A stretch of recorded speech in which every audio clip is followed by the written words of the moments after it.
That 600,000 we received last year is not a normal flood revenue. From what we can trace back, we think it goes back to 2016, and so that was a one-time payment or increase in that payment, and so we're not expecting that again this year. Yes, sir. I want to go back to the revenue from state sources just for a second. On the MFP, how many students are we projecting right now that we would lose to a homeschool situation or a virtual option? Yeah. Go ahead. I want to clarify, if they choose the virtual option that we're providing, whether it's 100% virtual with us, then we still get the MFP. They would have to opt out or drop from our system and then go to Louisiana Virtual Charter School or some other provider. So Dr. Bourgeois and the curriculum department have created that opportunity to be able to retain those students under our virtual platform. As far as the number that we might lose out of our district to a Louisiana Virtual Charter School or something like that, we don't know at this time. It's estimated that most of the districts in the state could or couldn't be impacted by that. But they do have an increase in the enrollment within the Louisiana Virtual options to the point where they have a waiting list at this current time, I do believe. I know Mr. Thompson has a contact in those two options other than us, and that's what he has reported to me. I guess the question would be, we've kind of been through enrollment now. What are enrollments? I know we're not looking. An October date is our date that we have to have the kids in or out for the first Correct. date.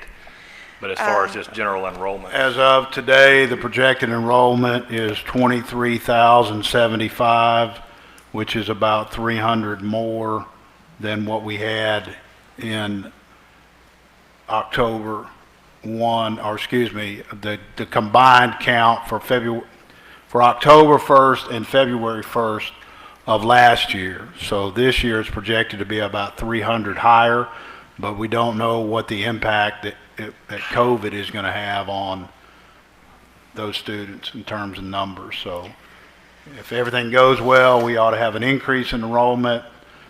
We can't predict that at this point in time.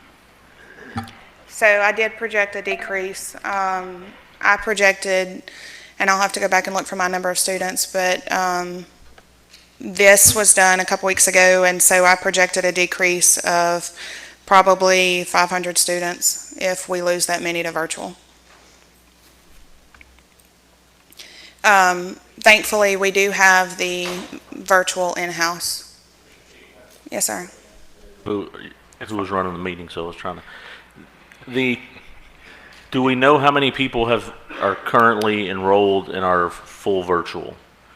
Or how many people are currently doing virtual and not coming to the AB?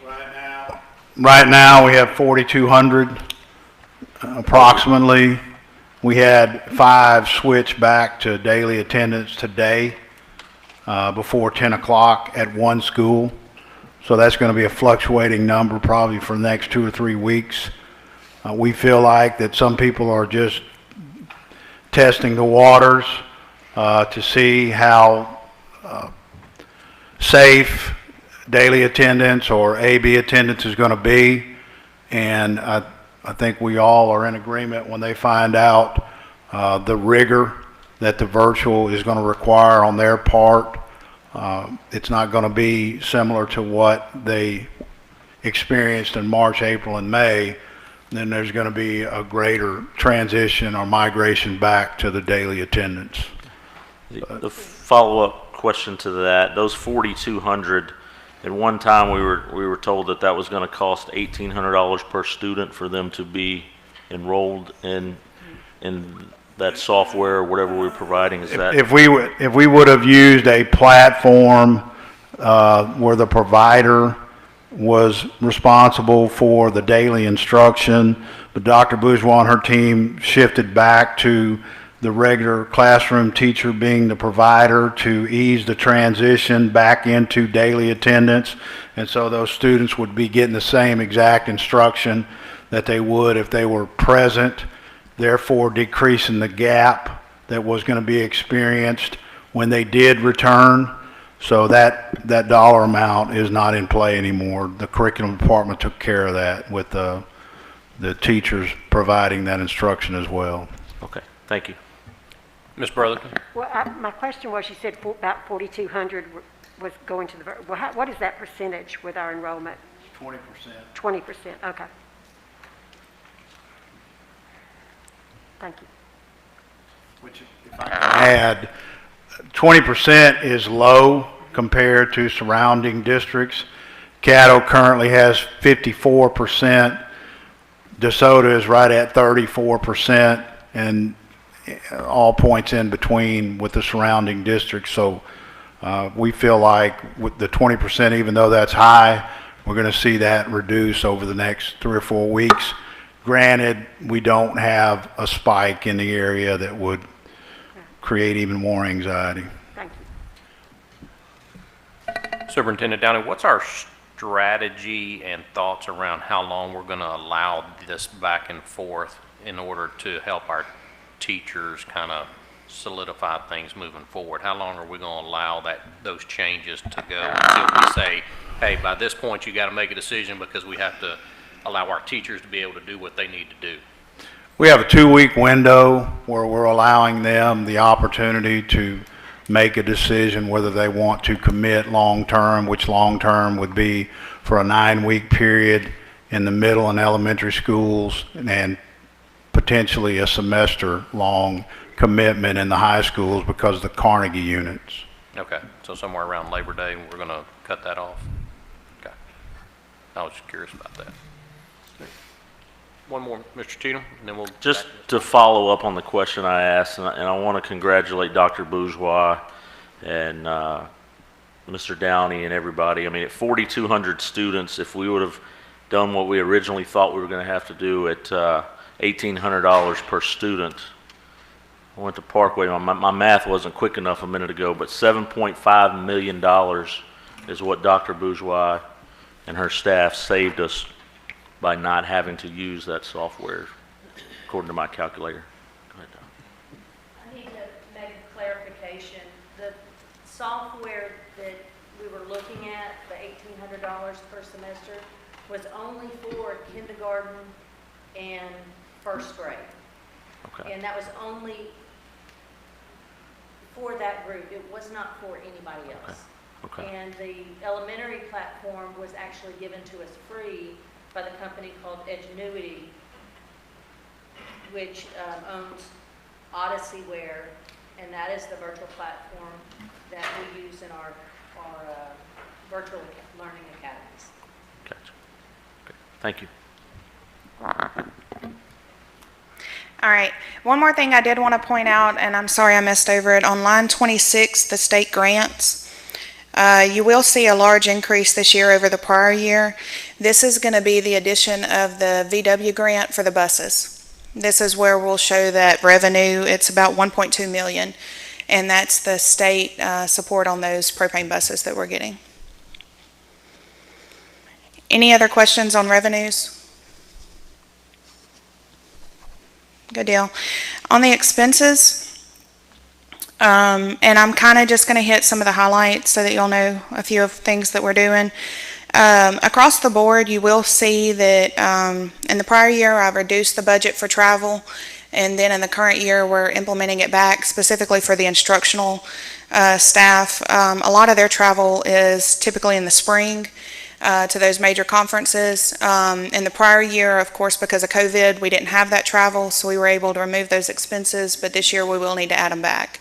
And so you'll see that travel, but it should be within line of what the original budget was in the prior year. You'll also see a reduction in your line 55 software.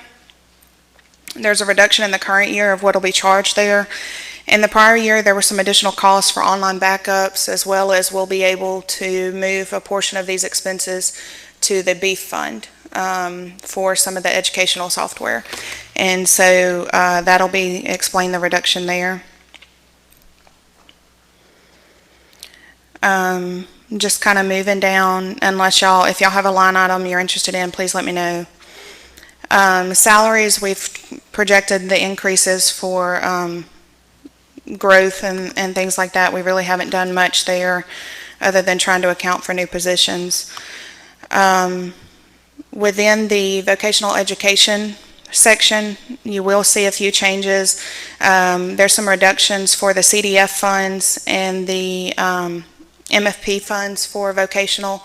This is just because we're waiting on the final allocation, and so all that we'll be loading at this point would be the amount we'll be receiving for those, or that we know are allowed for those at this point. Within, on line 127, for your technology allotment, you'll see that that went away this year, and that is movement to the beef fund. As we've discussed with the beef committee, those funds will move over to the beef fund in the current year.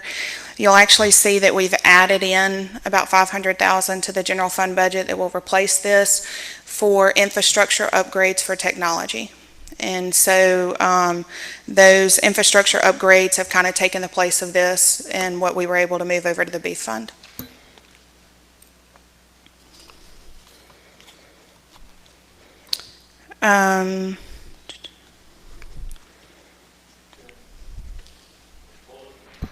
Thank you, Mr. Chairman. Ms. Bamberg, Yes, sir. we are not budgeting anything for band uniforms this year. Is that just a cycle? Yes, sir. Or was there so we'll start our cycle again next year? I do believe it's next year that it starts again. Within the 10-year cycle, we have 2 years that we don't have any schools. And so this is one of the years. So I do believe it starts back next year. We're not moving any school out. No, sir. Everyone's received their allocation. No, Thank sir. you, ma'am. I talked to Carrie about it to make sure that we had that covered. Thank you.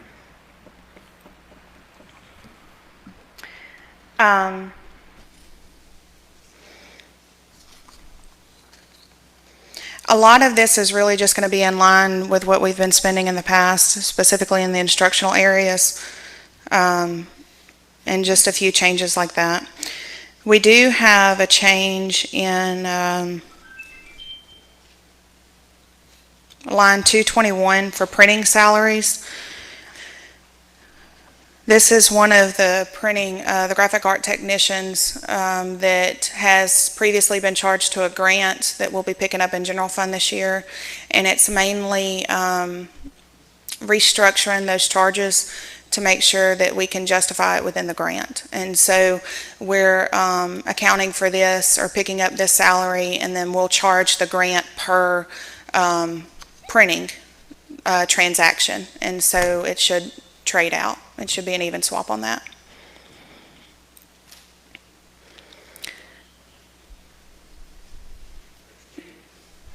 Back with my not-so-quick math. So with Dr. Bourgeois' changes for the kindergarten through first and doing the virtual, instead of paying the $1,800, it saved us $1.4 million per semester for a total of $2.8 million. So not as big as that first number that I was doing, but $2.8 million that y'all saved us. I just want to tell you thank you. Mr. Downey, thank you all. That's huge.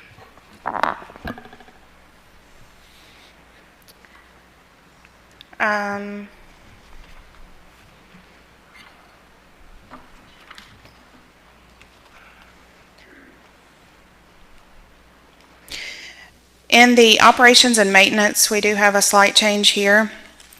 This is going to be on line item 353.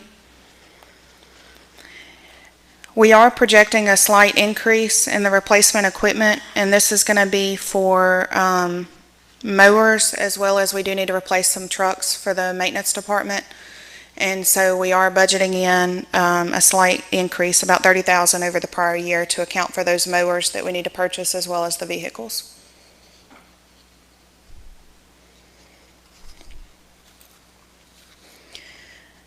Within the student transportation section, you'll see another large increase here over the prior year, and this is going to be 374, line 374 for the replacement buses.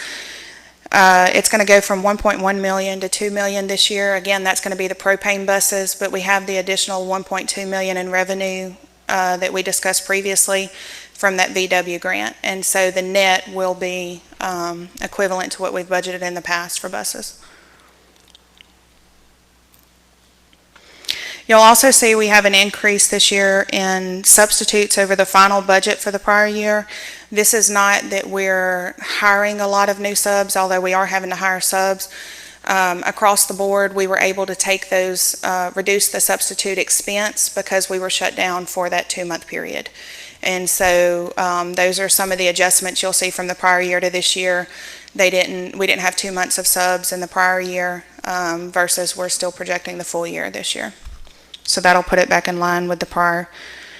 You'll also see that there's an additional in special ed replacement buses, that's line 383, and that's their portion of that VW grant.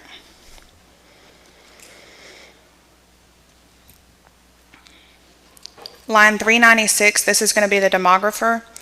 There is a slight increase this year in the cost for the demographer, and that's going to be because of the reapportionment. And this is a change from the original budget that I sent y'all. We did increase this slightly to account for that reapportionment, and that is expected to start in April and will probably carry over this fiscal year and next fiscal year. Yes, sir. Just a few spaces. How many bus driver positions do we have open currently? We have...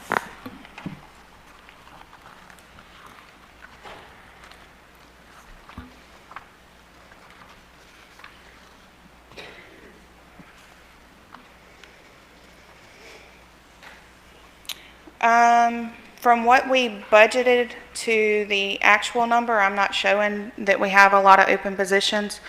But I've got to get with HR and see what the actual authorized number of positions are. But what we budgeted is in line with what is currently driving. So I'll get with HR on the actual number of authorized positions. Thank you. Yes, sir.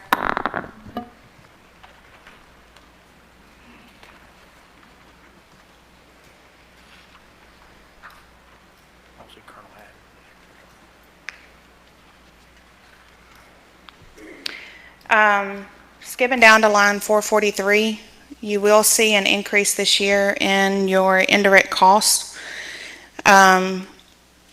This is adding an additional approximately $1 million in the current year. This is going to be related to the 3 new grants that we got. The Strong Start grant, as well as the incentive grant and the governor's grant that we got. And so as a result of those grants, we do get to collect the indirect costs for the administration of the grant, and so that's an additional $1 million that we're budgeting in. Bullard. Thank you, Mr. Chairman. Ms. Bamberg, how confident are you in these numbers for projected sales tax revenue? We were looking at some pretty significant shortfalls, but now it would appear that it's going to maintain. Yes, sir. I am projecting a slight decrease in sales tax across the full year. I'm projecting for this budget about a $900,000 loss in sales tax is what's included in the budget. We had very large swings in sales tax as a result of COVID. In some months, we lost $500,000, and then we had a month that we were up $600,000. And so the month that we were up so much was the month of June, which was when it first reopened. Once we get August collections, which will be July sales, I'm hoping that'll show us more a trend of what we'll be looking at. But at this point, I am projecting a slight decrease, mainly because we don't know. If we get more restricted or if more, businesses have to shut down, we will see a decrease again. I feel confident that this is the best estimate we can make until we get a couple more months into this. You're welcome. So to that point where we thought we were going to see some big shortfalls, we actually had months where we had a $600,000 surplus compared year over year. Yeah, it appears we're coming back. I know Ms. Bamberg has access to communications with our local sales tax collectors, her sources in other departments, and we have to rely on her level of confidence. And if she is confident these numbers are realistic, then that will be a huge, or I think that's going to be a huge benefit to us, because we were looking at some pretty drastic shortfalls. Absolutely. Yes, sir. Just a few months ago. So, thank you, ma'am. Thank you, Mr. Chairman. All right. So at the bottom line, the total loss that we're currently projecting is a 2.6 million loss for the current year. That would leave us with an ending projected fund balance of 38.8 million, which is about 16.5%, which is in line with the 2 months reserves that we've talked about in the past, which is the state best practice for reserves. And to that note, for the committee and the board at that, currently our projected fund balance is sitting around 18%, and then when you factor in this projected loss, that puts us down, like you said, around 16.5%. State best practice is 16.7. Something I would like the committee and the board to look at over the coming months is currently our board policy is a minimum of 12%. And talking with Ms. Bamberg and others, I would like the committee and board to look at revising that board policy and goal and moving that up from 12% to around the 15% range. I think we have to do some more analysis based on some different revenue collections and things like that in the coming months, but that's something that the committee and the board as a whole needs to consider as we move forward to only improve our financial position with our bonds and creditors and things like that. So getting closer to that state best practice, raising it up about 3 percentage points. So, like you said, that's, roughly $6 million, give or take. But that's something that she and I have been discussing. I want to go ahead and put that out there for everybody since we're all here right now. So if you got any questions on that, feel free to ask one of us or bring it up now. Mr. Bamberg? Ms. Bamberg, I've got, it looks like the only thing where we're showing right now, because that's COVID related, is a loss in our sales tax number of 900,000. Ad valorem as well. Okay. There's a loss in ad valorem of about $1 million that's factored in. Okay. So that's $1.9 million. So, I know it's tough times for every governmental entity, but approving a negative budget, and on top of that, when we look at our two major taxes that are coming in, even if we had those at normal ranges, we'd still be asked to approve a negative budget this year. Is that correct? With factoring in MFP, those are going to be the 3 factors that are driving it to a negative at this point. Now, one thing to point out is this is a budget with a loss. This is not what's considered a deficit budget. A true deficit budget under state law is not able to be approved. Under state law, we can't approve a deficit budget. A deficit budget means that we don't have the funds available to cover the expenses that we're projecting. That would mean we don't have reserves or Right. fund balance. So this is not what you would consider a deficit budget as much as it's a budget showing a loss. But yes, sir, the loss is going to come from those 3 large factors, which would be the ad valorem, the sales tax, and the MFP. And that cushion that Mr. Bamberg, we talked about currently we're sitting at 18% in our general fund. That would be coming down to the best practices would negate that, what you were referring to as a negative budget at this time. That would we're absorbing the loss in revenues out of the general budget because it's above and beyond goals and stated best practices. No, I get it. And the thing is that last year when we sat here and we're going through these numbers, I asked about teacher pay raises and our employee pay raises and how could we do that if our reserves were over 15%, and basically was said, well, best practices is 16.67. So this year probably won't be something that we could achieve. But then we came in, somehow 2019, 2020, we came in with $3.5 million surplus. Is that correct? Yes, sir. Which puts us at like 18% of our reserves. We didn't know that at that point when we were having that conversation, but, I am still one that would say, let's get the best practices. And then, we were out there fighting hard for a teacher pay raise or for an employee pay raise. That's not teachers, but for an employee pay raise. And if we are at the best practice for 2019, 2020, I didn't think we would get to 16.67 for 1920. And I didn't either. Right. Now, part of the reason we talked about not being able to do an additional supplement, which is part of what we had talked about for 1920, is because it wasn't in the original budget, or it wasn't budgeted in earlier in the year. And that has to do with, it has to be budgeted to be considered earned to be able to pay it within that year. And so Okay. one thing we had talked about is when I came in, it was too late in the year to factor it in for 1920. Okay. And then, of course, COVID hit, and there were the unanticipated losses in revenue. I had no way to know the sales tax was going to swing $1 million. That $1 million swing is in the 1920 year because it was June sales. There were also some other factors in the budget that I didn't realize when I was going through that budget. There's things we didn't anticipate, or we had no way to know. We had no way to know exactly how much we would save in fuel. We had no way to know exactly how much various of the expenses were going to come in.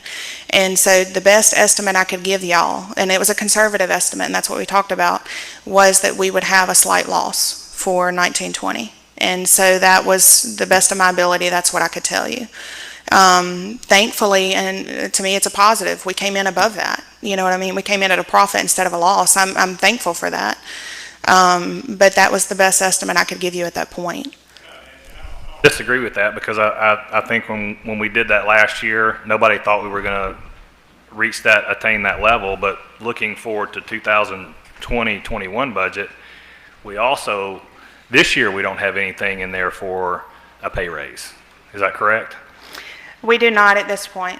Because if we have a windfall of money at the end of next year, just like this, and we wind up at 18%, then we wouldn't be able to do it next year. Is that correct? Because we didn't put a line item in that, because it would be unearned again. Yeah. And then furthermore is, if we operated a negative budget this year, then we'd be taking the money that from last year that we saved. If we put that in there, we'd be taking a teacher pay raise away or an employee pay raise away. Well, and I'll be honest, I thought about budgeting in a supplement. I really did. But at this point, we were already projecting a loss of $2.6 million. To do the one-time supplement like that we're talking about, I looked it up to see what the cost was for the district last time we did a one-time supplement, because I don't feel comfortable doing a salary increase in the salary schedule in the middle of COVID. That is something that's just hard for me to budget in. Right, and we didn't discuss that. Correct. But if we're looking at a one-time supplement, it's going to cost us about $4 million. And I guess I think it should be anything that's over the 16.67. I don't think we need to put a price tag on. It's got to be $4 million. If it's a $50 check and we're over 16.67, which is the best practice, I think it needs to go back to our employees. If it's $3 million over, I think it needs to go back to our employees. I mean, we went out there with blood, sweat, and tears and fought for a teacher pay raise and got beat to death over it. And so what bothers me about this budget is now we look at the end of 1920, it looks like we're in a great position to do that for our employees. But because we're going to be operating at a negative budget, not a deficit budget, because we're operating at a negative budget for 2020-21, all the goodwill that we've done and luck or didn't know what happened at the end of the year, somehow we came up with $3.5 million. We're working at a negative budget, and so we're taking that, what we could have done No, I understand.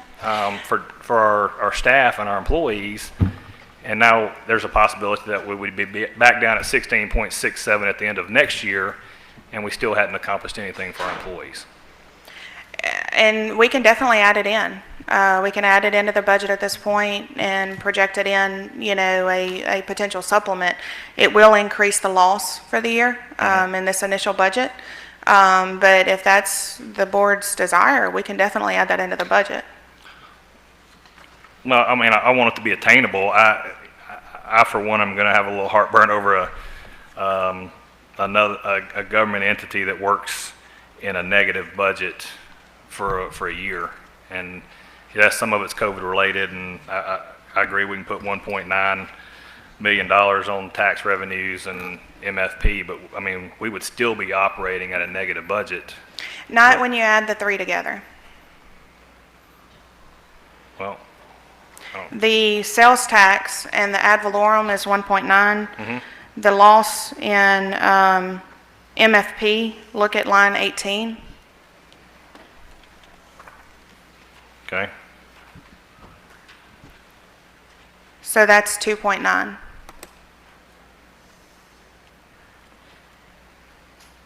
What's 2 point? I don't know. What The 2 point- decrease between the final revised budget and the proposed budget, the decrease in MFP is 2.9 million. Okay.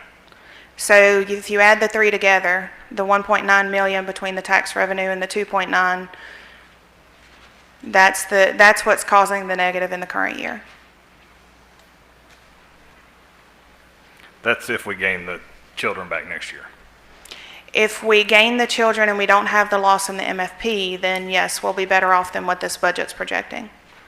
I'm talking about if COVID stays part of our world that we live in for next year and the year after that and the year after that, and fewer kids are coming to traditional public schools, then that could be something that we continue to Absolutely. see. And I would say that if that trend continues, then our expenses would also start to trend downward as well, thus kind of negating part of that loss because we would have less expenditures due to salaries, et cetera, et cetera. Are we having lower expenditures on this budget due to the lower? Not currently, no, because it's still in flux. We don't know. This budget is prepared for regular school and COVID school at this point because we don't know which direction it's going. And I may be just one board member, but I think we should do everything we could possibly do not to make that a negative number. And I mean, I understand this is a different type of year, but in my house, if I have a different type of year, Absolutely. Well, I can tell you we are doing everything we can do to reduce that. Now, this is what it is on paper. I can tell you the 2.6 is worst case scenario. This is what I consider would be the worst case scenario for the year. And I would rather be able to come back and tell you in 3 months, it's way better than we thought, let's do a budget revision and we can pick up things at that point. I will tell you, I do plan to do a mid-year budget revision and an end-of-year budget revision to keep us, as things fluctuate throughout the year. It's so hard to budget everything at the beginning of the year with no expected changes because things change. There's districts that I work with that do budget revisions every month because things change that much. You just have to keep updating. Now, it may be small changes, but there's changes. And so this is what I consider worst case scenario. We're doing everything we can to save expenses. We're doing everything we can to not fill positions. And that's supervisors, directors, superintendent, everybody. We're doing everything we can to save this. The infrastructure upgrades that we have to do them regardless. And we were able to shift part of our technology. We were able to shift our technology allotment into beef to be able to not have an overall increase in the general fund budget and still be able to do our our infrastructure upgrades. So there's steadily things that we're doing. Dr. Bourgeois has worked with me endless times to try and make sure that we're picking up everything in the grants that we can. To make sure that we've got everything allocated correctly. We're closely examining every position. I hold the supervisors tight to their budget. If it's not in your budget, we're not spending it. And so there are countless things that we're doing on the back end to reduce this. But as of today, standing in front of you, this is what I think is worst case scenario, but this is what I feel like is what I can provide you today as a projection for the next 12 months. Well, and last thing, and I'll be through, is the thing I wouldn't mind it being negative is if we had some kind of pay raise involved in this thing that we could pay or could not pay at the end of the year, based on where we're at against the 16.67. That's a budget item that if it's not there, it goes away, and if it is there, we would have the ability to do that because we put it in the budget. Absolutely. To not put it in the budget takes our ability away. If we have a windfall of money at the end of the year, as this year, it takes our ability away to do that for our staff. So I would be one, I mean, if, I don't like this number anyway, but the only reason I would say let's be negative is something we can take out if we don't have If we the don't money need for it, absolutely. Ms. Smith, and then Bullard. Ms. Bamberg, what percentage of the COVID-related grants, the Strong Start and all that, would be in this past year's budget budget for the versus this next year? The majority of Strong Start, I think, is going to end up in 2021 because of when all the technology is coming in and things like that. So probably 20 maybe percent in 1920, and the remainder would be in 2021. We'll go Cheatham, Bullard, Bass. My question on page 8, I'm not sure if we were quite there yet, but while we're talking about open positions, so our budget is for 2,880.5 employees. At this time, how many of those are filled positions, or how many employees do we have at this time? What line item are you on? Shane? I'm on line item number 441.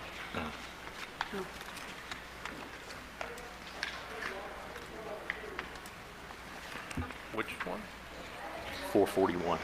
Page 8. It looks like about 34 positions difference between what's budgeted and the actual total, based on the numbers I have. Now, I will tell you, these positions are something that I plan to work on over the next several months to make sure that we have good counts on the number of vacant positions, and that we can keep count of them as they get filled, so we can adjust the budget for that. But from the information provided to me, it's about 34 positions. Okay, and just a follow-up that from Colonel Haddon, that there's currently 12 bus driver positions that are open. He says he's got 5 out on long-term leave, but so 17, if we went off those numbers, 17 of our 44 open positions are bus drivers. Yes, Do we sir. know how many teachers we're, The number that I have for teachers is 26.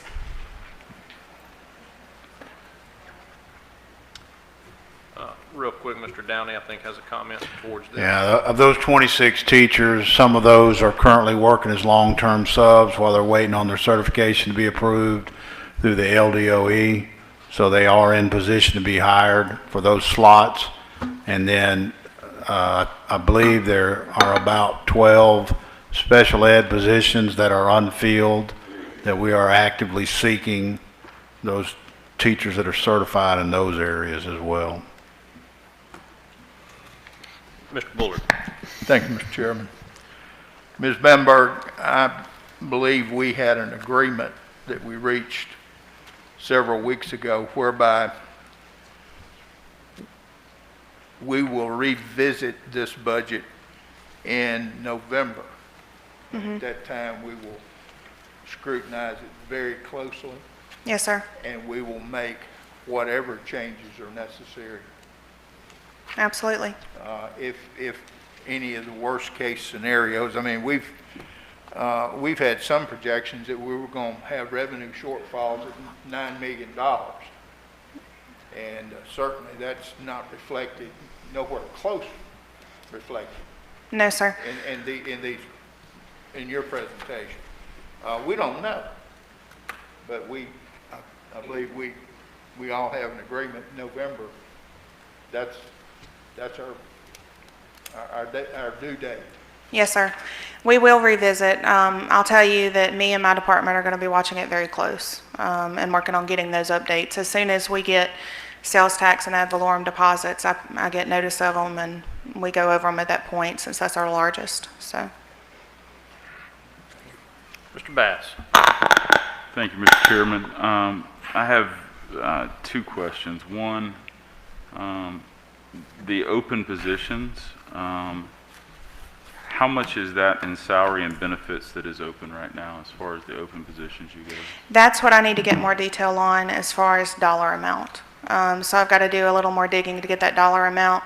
I will be working on that. That's my number one project over the next several weeks, is to work on getting that nailed down. But as long as those open positions are in the budget, we have to hold them on the budget, yes? As long as we have open positions, what? I'm sorry. I'm sorry, this mask. As long as we have those positions open, we have to hold them as an expense on the budget, right? As a good budget practice, you definitely want to hold as many of them that you think you're going to fill during the year. Otherwise, every time I fill a position, I've got to come to the board and tell you that I've got to add expenses to the budget.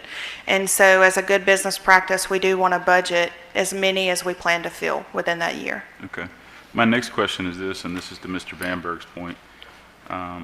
Last year, we did not have anything in for that one-time stipend for the teachers, so it could not be added.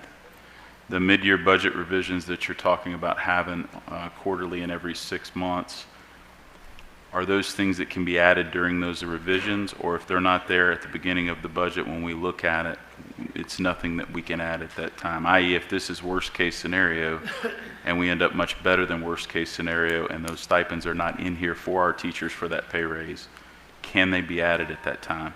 Or they have to go in here to start with? Probably to best cover ourselves, we would want to go ahead and put it in the original budget to have it in there. I think we can add it mid-year and we would be fine. But I think probably, you know, for best coverage, we probably do want to go ahead and add it at this point. Okay, so either add it, or would it be better if added, we can remove it from the budget, we just could not add it? Absolutely. Okay, so if we put that number in here and we don't think we can attain it, it's always something we can remove, but not something necessarily we can add? Yes, sir. Okay, thank you. Is it feasible to say that we could revisit that in November, which would be on the quarter, not necessarily mid-year? I think we can revisit in November. It's really y'all's decision if y'all want to build it in now or not. Pros and cons of each? I guess the pro now, I mean, we would already know, we would already have it built in there. It's something that we're working off of from the beginning of school in the original budget. Con, it's going to make the loss look larger because we are building that in. And then, you know, if we wait and add it in November, we've got more information on where we are on the sales tax, how COVID's handling, and things like that. So that would be a decision for the committee. So I think Mr. Slack had a comment real quick, and then we'll go to you, Mr. Downey. No, I was just, he was Okay. looking for your attention. Okay. Mr. Well, Downey. Ms. Bamberg, I know there's been examples in the past where we've wound up in the spring with an excess and we were able to add a stipend. Is that not a possibility so that we wouldn't get people's hopes up Yeah. before we knew for sure? That's definitely something to consider too. If we build it in at this point and then the funds aren't there, you know, you'll have disappointment throughout the year. From what I've seen with my auditing experience with some other districts, if it's better to have it in there at the beginning of the year because then it's considered earned. Because it was budgeted in as a projection, it was a possible expected earning during the year. And so it's better to have it in there and then it's not considered an unearned expense or an unearned salary at the end of the year. Mr. Bass. This actually may be a question for legal counsel, but is there a way to make a commitment, i.e. a commitment statement for something that's over that best practices that we could commit to the employees if we're over that best practices? The point that Nisha is making is that under our Constitution, we can't give a, quote, bonus. And so if you do not have something in the budget at any point in the year, and then you just add it at the end after our teachers have worked all year, then it appears to be a bonus that you're paid at the end. Whereas if you plan for it at the beginning of the year with the intentions of paying it if at all possible, then it is not viewed as a bonus at the end. And so it's a legal issue, and there are very few cases on it. She's given you good conservative advice from her experience as an auditor and seeing people get their hands slapped when they did it the wrong way. So I think I agree with her that if you come back in November and the money is looking better, I think you could add it then and still get it paid before the end of the year. So I think that would be possible. So we're not locking our teachers out by doing it in November? No, sir. I think you would still have the opportunity to do that because they'll have a whole nother semester to, quote, earn that additional income. Thank you. Hey, clarification, please. Mr. Geis? Yes. When you said year, are you referring to calendar year or fiscal year? I'm referring to the school year, that your employees will earn their salary over the school year. And so if in November you decide that the finances of the house allow you to have the money to fund that, and you put it in at that point, then from an auditing standpoint, they will have earned that additional compensation through the stipend. Now, what she's telling you, the concern about adding anything to the salary schedule results from the fact that once it's in that salary schedule, you can never reduce it. You know, and so the wise course of action is the stipend, so it's not a guarantee each year. So, Thank you. We'll go Ms. Smith first. I appreciate what you're saying, and that if we could do something to add to employees. I just think that in these unprecedented times, that it would not be, I don't know what the right word is to say, prudent, to be able to do that when we don't know what the true impact of COVID is going to be. We don't know how many employees are going to be sick, how many employees we're going to have to be paying, how much we're going to shut down, how much people are going to be changing. I mean, I'm all for giving our teachers and stuff more, but I just don't feel comfortable in adding that to the budget right now,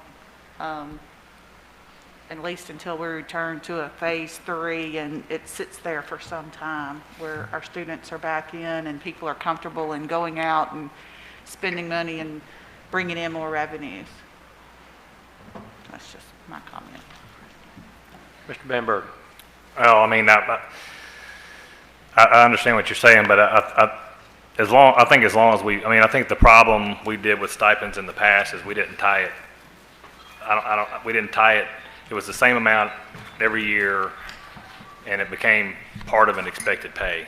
This one, I believe, would be how well do we do on our budget? Mm-hmm. How much do we have over and above what the best practices are? And so it would never be the same amount. And there's, the recipients of these stipends would, I think, they're smart enough to understand that in COVID years, we may not get it. In years when we have great sales taxes and revenues, it may be more than they thought. But we're taking it away for sure if we don't add it into the budget, like we did last year. Because last year we said there's no way it's not going to happen this year. We won't be at 16 because we were sitting at 13 or 14%. And then all of a sudden we get $3.5 million added into the general fund, which puts us up to the 18. And had we had it in there last year, we could have paid it out. And so I think that I think our employees would understand that we put it in there. We can't say we're going to pay it because we don't know if we're going to have the money to do it, but at least a space saver would allow us to pay it if we could pay it. Well, right now, the loss would be taking us down to 16%. I think it's 16.5%. And so would you feel comfortable revisiting that in November when we look at the budget again and see how things change, or would you like me to factor it in now? That's to the other board members. That's just not me.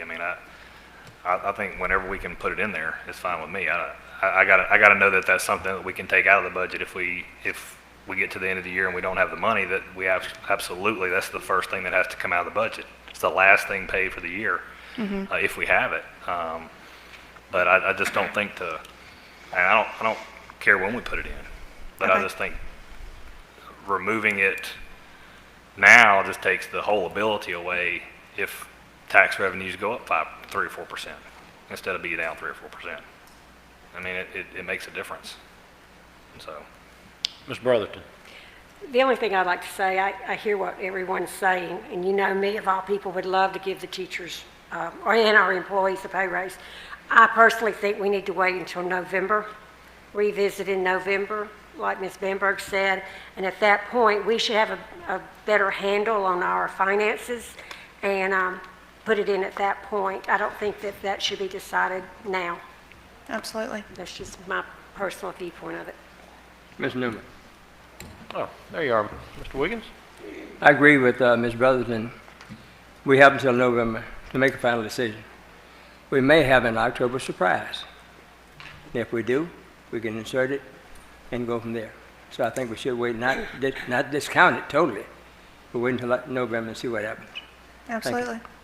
And we have a regular scheduled board meeting on November the 5th, if I'm not mistaken, so we could absolutely have a finance committee meeting either that Tuesday the 3rd or prior to the board meeting on the 5th. I know we're looking a couple of months out, but go ahead and pencil that in, that we will have a finance committee meeting either Tuesday the 3rd or Thursday the 5th of November to address this issue, unless there's motion and action otherwise. Do we need to make a motion to review that thing? Okay, good. Okay, you want to finish up? Yes, sir. I'm just going to run through a few of the other funds. Fund 9 is one of the newer funds we've talked about. This is the Benton Middle Repair Fund. As you'll see, we're projecting for it to zero out by the end of 2021. This is going to be the repairs at Benton Middle and the insurance proceeds for that. And so you'll see that budget there. Page 10 is going to be our salary and insurance fund. And again, you'll see that board commitment for the fund balance at the bottom of the $2 million. This is what was committed in 1920 school year, and we're keeping that amount sitting there as the board commitment. The page 13 is our beef funds, and I'm just hitting some of the high points of some of the major funds, but page 13 is the beef fund. This year you'll see the expenses broke out into 2 different instructional function codes, and this is going to be for the technology allotments that are being covered in the beef fund this year. And so just putting those in the function that they belong in. Still instructional, still allowable expenses, but in a little bit different function code. And then the last fund is the child nutrition fund. Yes, sir. It's going to be interesting to see what that interest does, because there will not be any more principal added to it based on, like, the principal will not be what it has been in years past because of COVID. So that is something that we need to keep an eye on as well, because that interest very well could go down year over year. It could. And that's the only thing we can use out of that fund. We do have some excess interest left over from 1920 that we're able to spend. And so hopefully that'll help cover us for this year if we do see a reduction, but he is correct that we're only able to use the interest. And the child nutrition fund is on page 29. You'll see several different changes. Part of it's going to be in the revenues. You're going to see an increase in federal revenue projected. This is going to be due to having more CEP schools. You'll also see an increase in your food sales.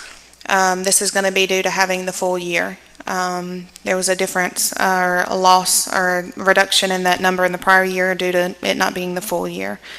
And so with having a full year of sales, we do expect that to go up some. Also, you'll see that due to some reductions in the expenses in the child nutrition fund, as well as the additional revenues that we have in that fund, we're projecting to reduce the transfer in the current year. So that'll be a reduction as well. And then those were the only high points I had for the funds, unless y'all have questions. Yes, sir, Mr. Newman. So where we in the past have been transferring in anywhere from 1.3 to 1.5 million, it's estimated in 2021 that it's going to be 500,000? That's what we're projecting at this point. I know the board had brought that up for discussion several times, so I wanted to make sure everybody realized that has been addressed to a certain extent. Correct. As long as we can hold to that budget, we're trying to reevaluate positions. We're reevaluating staffing in the cafeterias to make sure that that's equitable across the cafeterias. Trying to eliminate the expenses where we can, as well as the 8 additional CEP schools are going to be a major help to that budget. Yes, sir? The difference there is that the fact that we have more schools that got added to the free lunch, or are we actually trying to reduce waste and lower expenses? Reduce waste is part of it, sir? Yeah, we increased our price, I believe, at the last Correct. board meeting. We voted for the increase in the school lunches, and then The CEP schools. CEP schools. The 8 additional CEP schools should bring in some additional revenue. The increased meal prices will help with the food sale price. The Child Nutrition Department is doing more audits on the individual cafeterias to examine food waste, to make sure that that waste is not excessive within the cafeterias.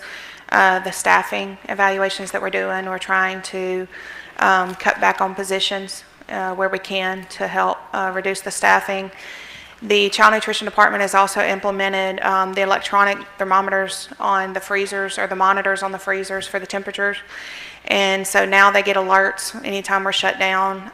Instead of someone having to go to the cafeteria throughout holidays and shutdown periods, they get the alerts on their phones now. That helps eliminate food waste and food loss when freezers go out. So it's going to be several different things that we're doing across the child nutrition program. So You feel like we've put some pretty good things in place to assist with that? absolutely. Thank you.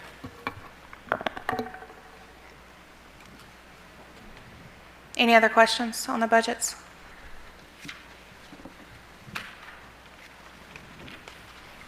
All right, thank y'all for your time. Can I just, Ms. Brotherton? Ms. Bamberg, I just want to thank you because you have put in so much work and so many hours into all of the budget. And I would like to just personally thank you for what you've done and all of the people that are helping you try to save this parish some money. Thank you. Thank you, appreciate that. I want to second that motion. Go ahead. Thank you, Mr. Wiggins.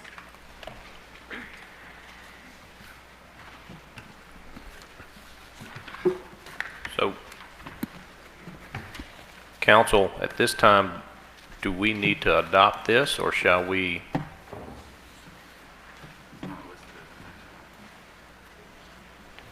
Ms. Bamberg, are you requesting adoption by the committee tonight?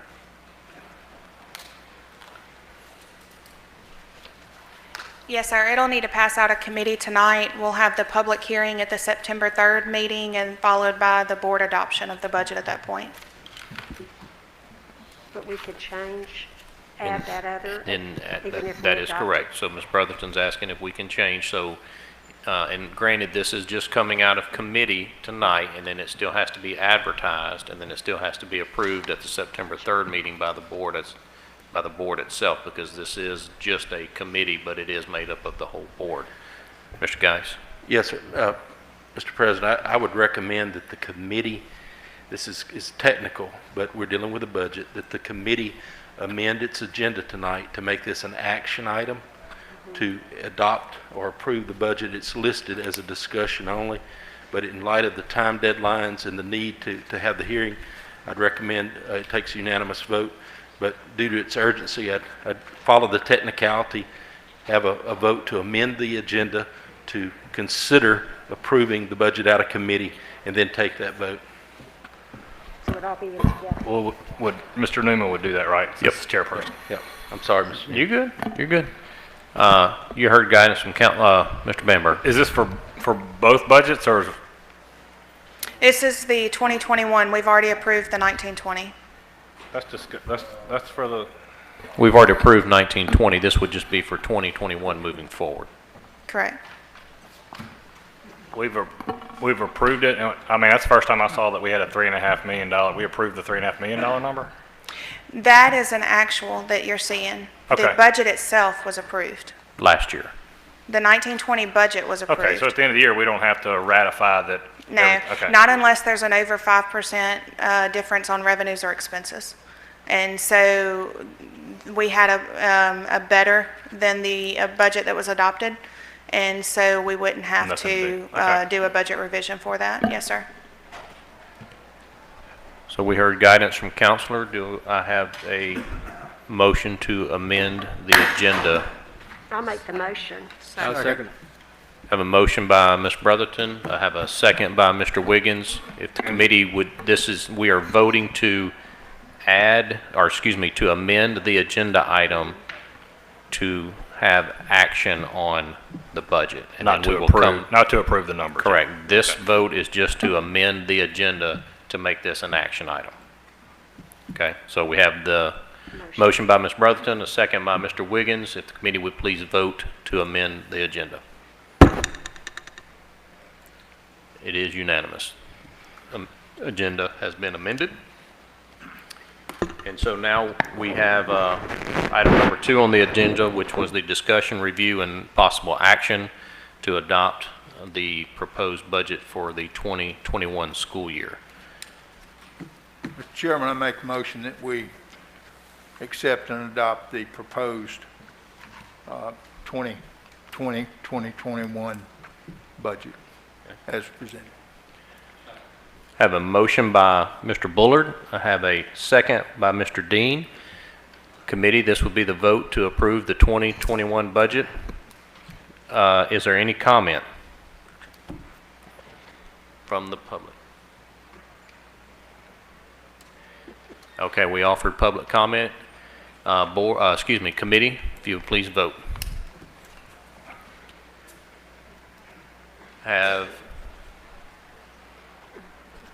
Give them up so I can count, sorry. Okay. Have 9 yays. All nays, please vote.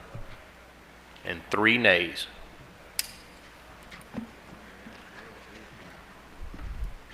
I'm sorry, excuse me, that was 8 yays. Thank you, Mr. Downey. That was 8 yays and 3 nays. Sorry, that's, There's that hot math going on there. this budget has passed out of committee and will be advertised and then be brought to the board on September 3rd. Mr. Chairman, Mr. President, I think that concludes the Finance Committee meeting. We'll start the Insurance Committee meeting at 6:30, so you have some time to not get too close to each other.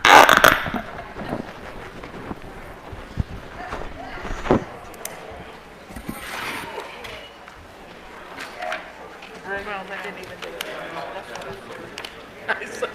I walked in a couple minutes late, so I texted him, I'm like, hey, yeah, well, you heard me go board, I'm like, committee, yeah, I'm sorry.